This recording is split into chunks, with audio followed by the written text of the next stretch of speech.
ईद उल अजहा से 2 दिन कबल हफ्ते को मेदक टाउन में कुर्बानी के जानवरों के मसले पर पेश आए फिरका वाराना तशद्दुद के वाक़े में पुलिस ने अब तक दोनों तबकात के 27 अफराद को गिरफ्तार कर लिया है और उनके खिलाफ इक़दाम कत्ल जैसे संगीन मुकदमात दर्ज किए गए हैं। मेदक ज़िला एसपी बालास्वामी ने आज प्रेस कॉन्फ्रेंस से खिताब करते हुए कहा कि दोनों तबकात के दरमियान पैदा होने वाली झड़पों पर काबू पा लिया गया है और इसमें मुलविस दोनों तबकात के 27 लोगों को गिरफ्तार किया गया है, जिनमें एक तबके के 16 और दूसरे तबके के 11 अफराद शामिल हैं।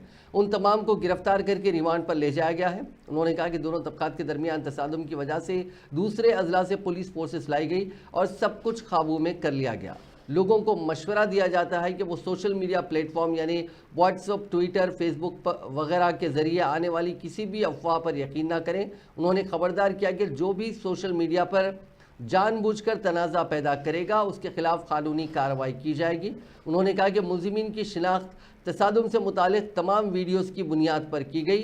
इन झड़पों की मुकम्मल तहकीकात की जा रही हैं और झड़पों के ज़िम्मेदारों को किसी भी हाल में बख्शा नहीं जाएगा। శనివారం రోజు జరిగిన అల్లర్లలో భాగంగా మెదక్ జిల్లాలో 8 కేసులు రిజిస్టర్ చేయడం జరిగింది. దీనికి సంబంధించి ఇప్పటి వరకు మొత్తం 27 మందిని అరెస్ట్ చేసి రిమాండ్ చేయడం జరిగింది.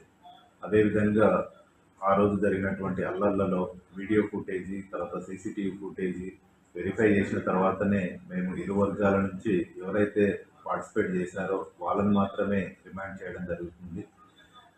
అనవసరంగా వాట్సాప్లల్లో, సోషల్ మీడియాలల్లో ఒకే వర్గానికి చెందిన వాళ్ళను రిమాండ్ చేస్తున్నారని లేదా విధ్వంసకర పోస్టులు పెట్టడము ఇది మంచిది కాదు.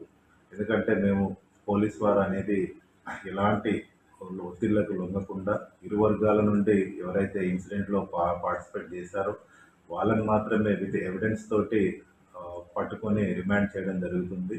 ఇంకా ఇట్లాంటి పుకార్లు అనేటివి సోషల్ మీడియాలో పుట్టించవద్దని, ప్రజలందరూ కూడా సామరస్యంగా మెలగాలని, వారి దృష్టికి ఎవరైనా తప్పుడు పర్సన్ని మేము తీసుకొచ్చినట్టు ఎవరైనా అనుమానం